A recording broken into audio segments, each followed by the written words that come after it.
good morning mga tangay. But actually, good afternoon or good evening na, no?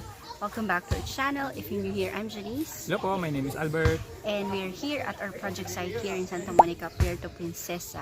This is our week 2 update of our construction or our project build, no? But the thing is, napansin ko when I was reviewing our videos, medyo pare-parehas yung aming video. Hukay, gawa ng columns, and then kabit ng columns, buhos. Halos pare-parehas siya. Magiging kamukha niya yung week 1. So I thought that we'll just do a recap of the whole week and our accomplishments for the whole week. Pasensya na po, medyo maingay. May nagbabasketball sa harap. I hope that it's okay. So ano yung natapos natin nung Monday? So this week po, maganda yung naging accomplishment natin dahil nabuhusan natin yung siyam na pundasyon plus nabuhusan natin yung column neck, which is yung hanggang sa ilalim ng tie beam para po maibalik natin yung mga lupa na ating hinukay para hindi magsikip yung ating site. So ngayon po kung nakikita nyo, banda rito ay medyo napatag na nila dahil na backfill na po natin yung nabuhusan natin na foundation. So yun po ang accomplishment natin this week. Bali tatlo na lang po na foundation yung ating tatapusin, and then saka po tayo mag tie beam, and then lalagyan na po natin ng hollow block paikot, then mag backfill na po tayo ready for second floor na okay, po tayo. Advance. Okay, so Monday, gaya na sinabi ni Abet, yun yung accomplishments for the whole week. Monday, nagbukas po kami ng 4 na column neck. Kung hindi nyo po alam yung column neck, yun po yung poste na nakapatong sa foundation. So last week, binuhusan natin yung foundation. Ngayon, column neck naman. Yes. Good afternoon po mga tangay. Ngayon po nagbubusa tayo ng ating poste. Pero yung binusa natin, hanggang ilalim lang siya ng puting tie beam. Para bukas, kapag na-backlas natin yung forma, pwede natin na ibalik yung lupa. Backfill tayo hanggang sa ilalim ng tie beam. Para yung may kabit natin yung bakal ng tie beam. Pinatay magkasintada. So yung ratio po ng semento natin dito ay 1:3. Kapag pag poste, dapat mas mataas yung strength niya compared sa ibang structural elements kasi siya yung nagkakarga ng load. Okay po, so ito na ang ating finished product. Dito rin meron din tayo, parang mahuhulog ako. Binabackfill na nila. Pagkabuhos natin sa column neck, ibabalik natin yung lupa. So pag nabalik yung lupa, start na po tayo ng tie beam. Yung tie beam yung magko-connect sa buong structure. Pero, gaya nga nasabi ng asawa ko, meron pa tayong 3 foundation na hindi pa tapos. Yung nasa gitna, yung kung naalala nyo dati, yung discuss natin ng first week, diba sabi natin hindi natin hukay yung sa gitna. Kasi ang mangyari, wala natin lalakaran, wala natin tatapunan ng paghuhukay. So, iniwan natin yung gitna. So, this week, ang target natin matapos yung 3 natira. And then, we are ready to go para po sa ating footing tie beam. Okay. Gaya nga ng sabi ni Abet na wala na tayong lalakaran. Actually, isang dahilan kung bakit naisip ko magawa na lang ng recap video ay dahil hindi rin ako nakapag-shoot ng maayos this week. Bakit po? Naging maulan po this week, no? In fact, nung Wednesday afternoon, hindi kami nakapagtrabaho. So, pinastop work namin ng Wednesday afternoon kasi it was the first downpour of the season. Not season, but of the month. Hindi kasi mayroong low pressure area sa bandang Mindanao. Okay, mga tangay. Silong muna kami. Hello, guys! Hello! Siksikan kami sa barracks kasi umulan eh. Grabe naman siya. Okay po, lumalakas na yung ulan. Wala na kaming anuhan doon, tatabihan. Nakasilong pa ako konti. Medyo lumalakas na. Hindi na muna kami. Stop work muna kasi delikado sila mahulog. Saka baka magkasakit. Stop work muna tayo ngayon. Baka mahirap na magkasakit. Sige, Kemar. So, minsan pinapatrabaho sila ng kalahating araw kahit umuulan. Ang resulta po nun, trangkaso, ayaw naman namin buong team ay magkakasakit, hindi makakapagtrabaho at baka mamaya mapagkamalan pa itong COVID. Pero ang nangyari po, the reason why I wasn't able to shoot lots of videos was because nung pagtapa ko doon sa isa sa mga bundok, no, nag-slide po ako at parang mahuhulog ako. At muntik po akong nahulog sa hukay. Kaya Dito tabo na sa ano yun. Joke lang. libing agad, joke lang. Kaya sabi ng husband ko, kasi very clumsy po ako, no? Sabi ng husband ko, ban ka muna sa site. Doon lang ako sa upuan at hindi ako pinapasok. And sobrang wala na po tayong work area. wala na po tayo matapunan ng lupa, punong-puno na po yung area natin. So nahihirapan na si Nabalong saan magtatapon ng lupa.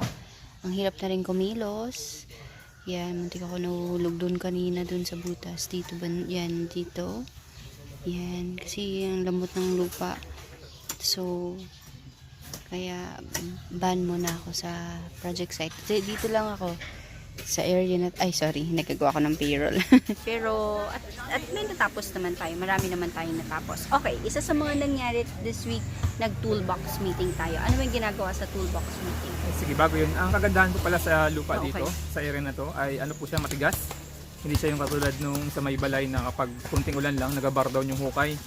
So dito po, kahit na umulan, hindi nag-bar down yung hukay ng mga foundation. Which is yung kumukulapse po siya, lumalaki yung hukay dahil sa lumalambot yung lupa. Pero dito po matigas yung lupa, may halo siyang mga bato-bato. So yun po kagandahan. And then nagkaroon po kami ng toolbox meeting this week. Yan, pinag-usapan po yung, syempre yung priority natin yung safety ng ating mga kasamahan po, no?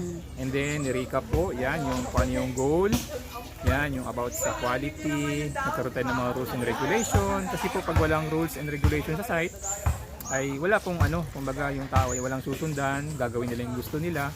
So mas maganda po mag-set tayo ng ano ng rules sa site para at least meron silang ano susundan.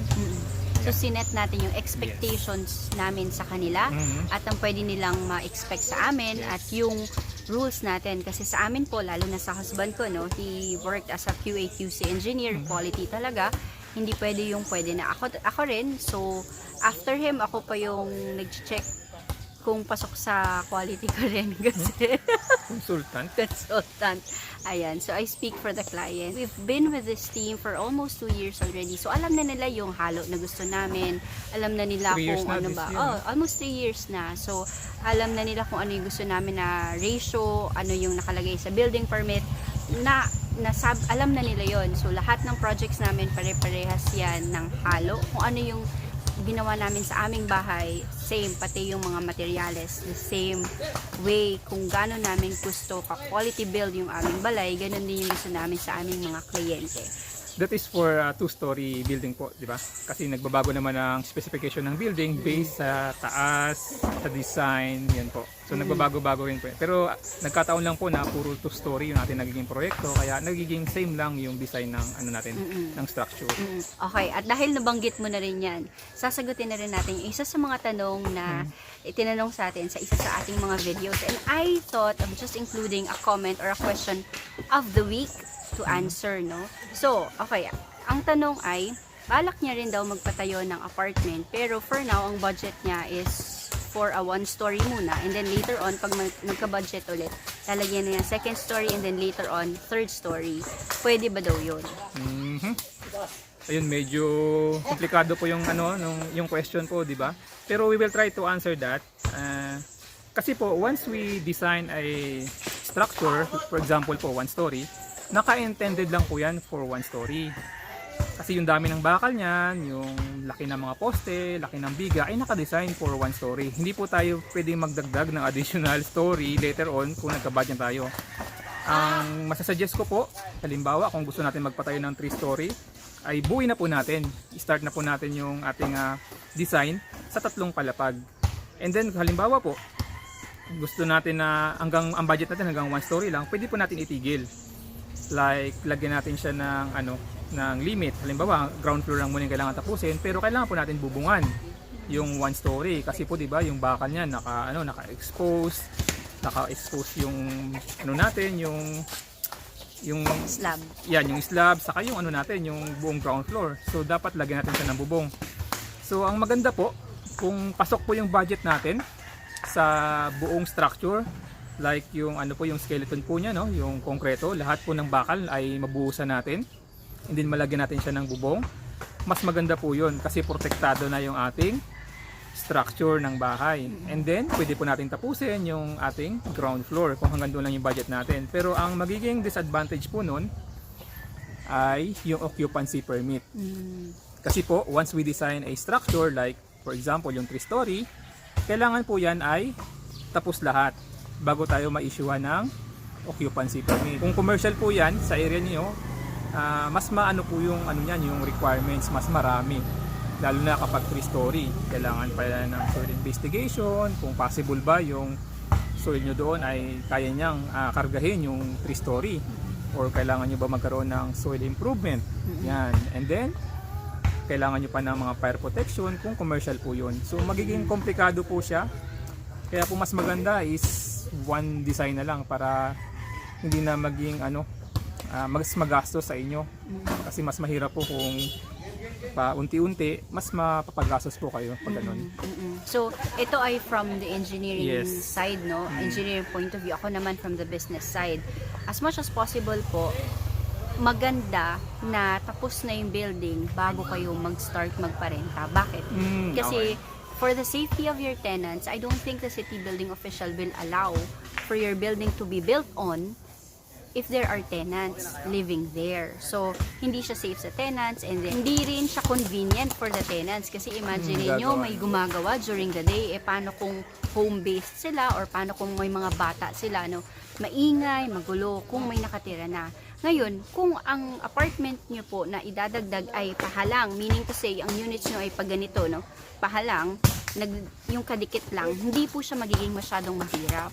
Kasi sideways naman yung build. Pero pag ang pag-build nyo ng extra ay patayo, yun yung medyo mas mahirap at mas komplikado. At hindi siya advisable for you to have tenants while there.